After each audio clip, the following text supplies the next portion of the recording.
Selamat siang semuanya. Perkenalkan, nama saya Gusti Maulana Ridho. Di sini saya sebagai pemateri kedua akan membahas materi tentang karakteristik slow learner atau yang sering kita dengar yaitu lambat belajar. Karakteristik slow learner berdasarkan Bala dan Rao dikelompokkan dalam beberapa kategori, yaitu kognitif, bahasa, auditory, perseptual, visual motorik, dan sosial emosional. Nah, pertama karakteristik kesulitan belajar kognitif. Di antaranya, yang pertama, slow learner membutuhkan waktu belajar yang lama dan kurang memahami apa yang telah ia pelajari. Yang kedua, slow learner lebih memilih untuk mempelajari hal-hal yang bersifat abstrak daripada konkret.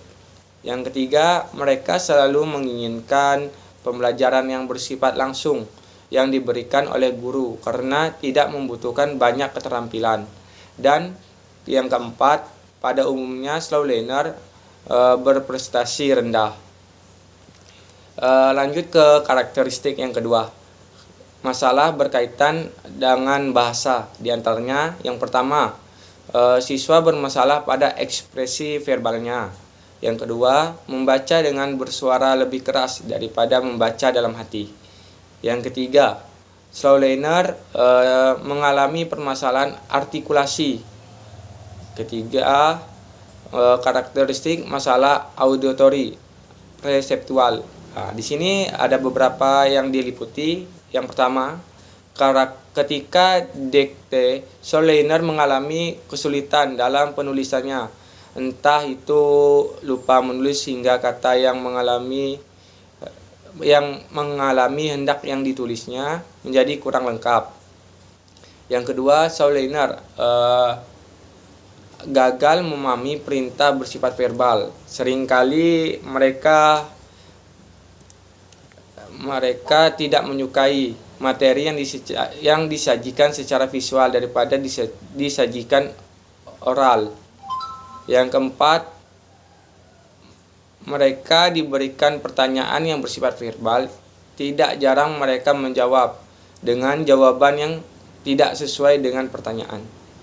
Yang keempat, karakteristik masalah visual motor meliputi yang pertama, slow learner lebih mudah diberikan stimulus secara visual. Yang kedua, mereka merasa kesulitan dalam menentukan warna, ukuran, dan bentuk, serta sulit ingatan kembali sesuatu objek yang pernah mereka lihat. Yang ketiga, slow learner pada umumnya memiliki tulisan tangan yang jelek, mengalami kesulitan dalam aktivitas motorik, dan tidak jarang mereka sering mengeluh sakit. Yang terakhir yaitu karakteristik masalah sosial dan emosional. Yang pertama, mencubit atau melakukan hal-hal yang menarik baginya adalah salah satu karakteristik slow learner. Kadang-kadang mereka juga menarik diri dari aktivitas sosial atau sering dikenal sebagai antisosial. Yang kedua, suasana hati mereka berubah-ubah atau mood dan tingkat sosial emosional mereka masih di bawah harapan. Faktor karakteristik siswa lambat belajar sebenarnya terletak pada belajarnya. Analisis karakteristik dikemukakan Wijaya di antaranya. Yang pertama, anak slow learner kurang peka terhadap lingkungan. Yang kedua, kurangnya antusias dalam proses pembelajaran. Yang ketiga, kurang fokus dalam mengerjakan suatu pekerjaan. Yang keempat, kurangnya dalam proses berpikir. Serta yang terakhir 5, yaitu kelancaran bahasanya kurang atau di bawah rata-rata pada anak umumnya. Mungkin sekian materi dari saya ucapkan terima kasih. Akan dilanjutkan pada pemateri ketiga.